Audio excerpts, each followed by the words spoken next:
Bakang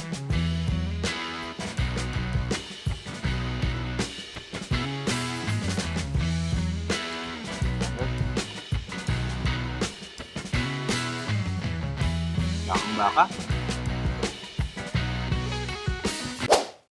Hi guys, good afternoon. Kasasamba ko lang ngayon. So, naghahanap ako ng something sweet. So, meron ako nalaman dito sa bandang Giginto sa St. Agatha. Coffee shop siya na parang nasa bahay siya. No? Wala akong idea kung... Ngayon ko pa lang talaga tumupuntahan. Wala akong idea kung anong itsura niya. So, parang gusto kong puntahan at tikman kasi pauwi na ako. Lalabas ko lang ng Enred. So, naghahanap ako ng something sweet. So, samahan niyo ako. Pupunta tayo sa isang coffee shop sa St. Agatha. Nakita ko kasi yung FB page nila and interesting yung mga dessert and cakes nila. Saka meron silang sourdough bread and truffle pasta kaya gusto kong puntahan at tikman. So ayan, nandito na tayo sa St. Agatha at lumiko na tayo. Hindi naman tayo masyadong nahirapan hanapin yung lugar nila. Kaso sarado pala sila every Friday and Saturday lang pala sila open. Hindi natin. Sarado yung gusto nating puntahan eh. Pero try natin dito. Meron akong nakitang balbakwa. Try natin dito. Cafeteria. Alam ko nakita ko na ito kay Pinay Mama. I'm not sure. Ito yun. So, try natin. Suna natin. So andito tayo ngayon sa cafeteria. Nasa highway lang to, makikita nyo to kung galing kayo ng Tabang papunta kayo ng Santa Rita. Nasa highway sila sa tapat ng ERC Lumber. Hello po. Wala pang tao. Ano kasi, alas 4 ng hapon. Hindi naman oras ng kain. Hello po. Ma'am, pa-video ah. May balbakwa, ma'am? Ayan na. Magkano po?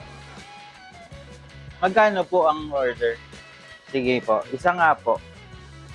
Apo. Apo.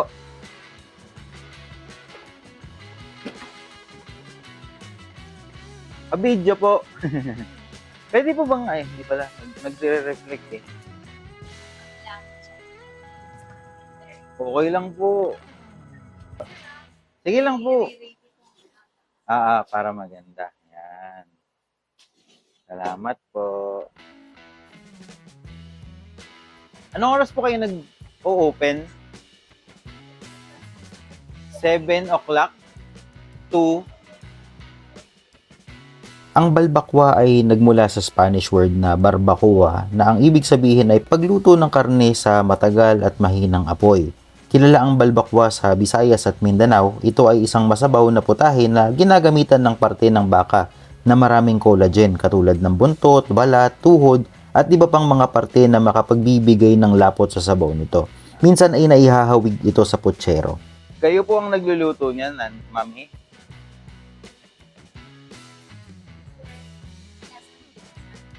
Jensan ng style. Okay. Kasi taga Jensan po kayo?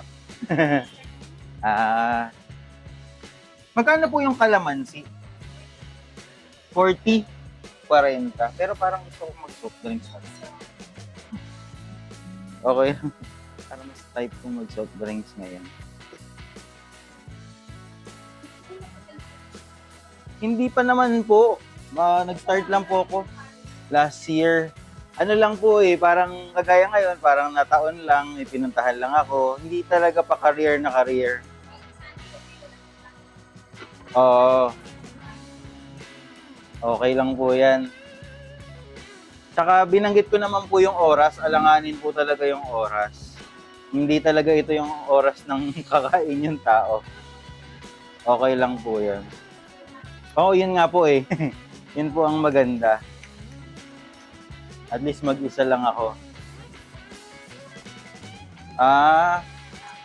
Ganun po. Okay. Kayo pong mag-asawa ang nagluluto?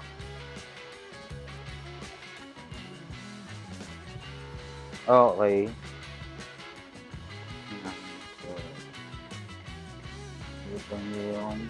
Anong part po to ng tuhod?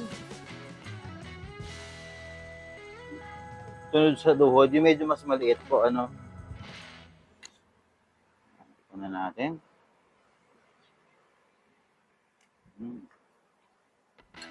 Ayos.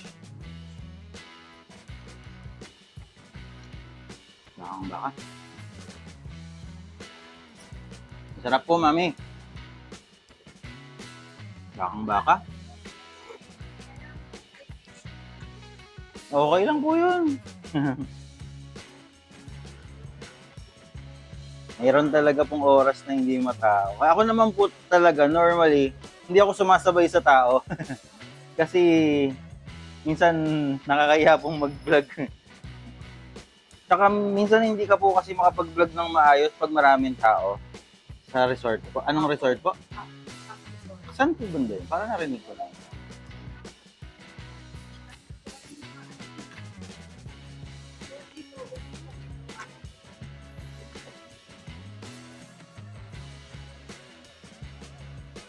Hmm.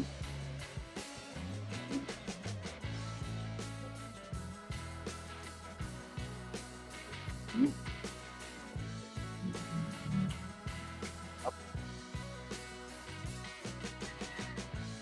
Magugustuhan po itong masarap nga po yung balbakwa nyo.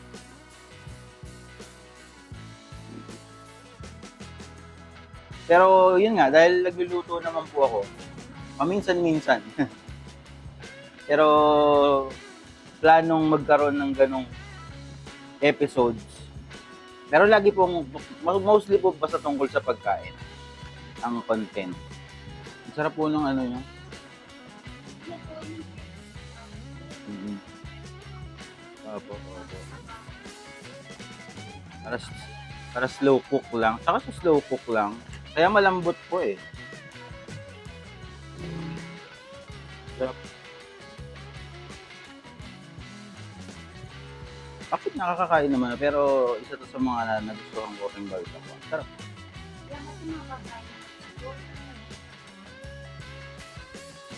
Bastang Visayas. Bastang Visayas. Yes.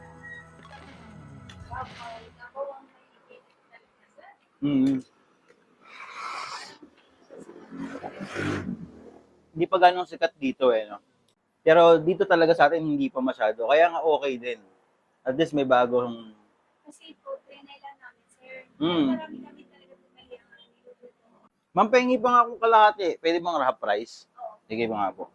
Mga mahihilig talaga sa baka, magugustuhan to.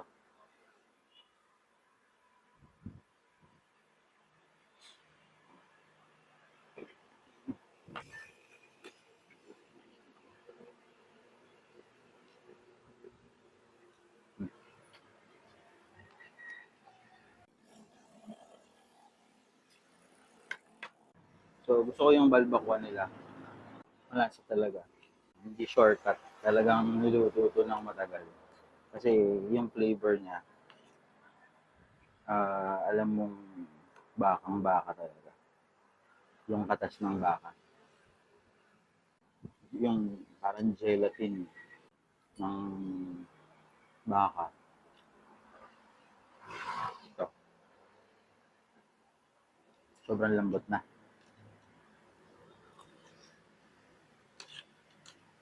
Ang tawagin yung pinaka-collagen. Makikita mo na dun sa sabaw.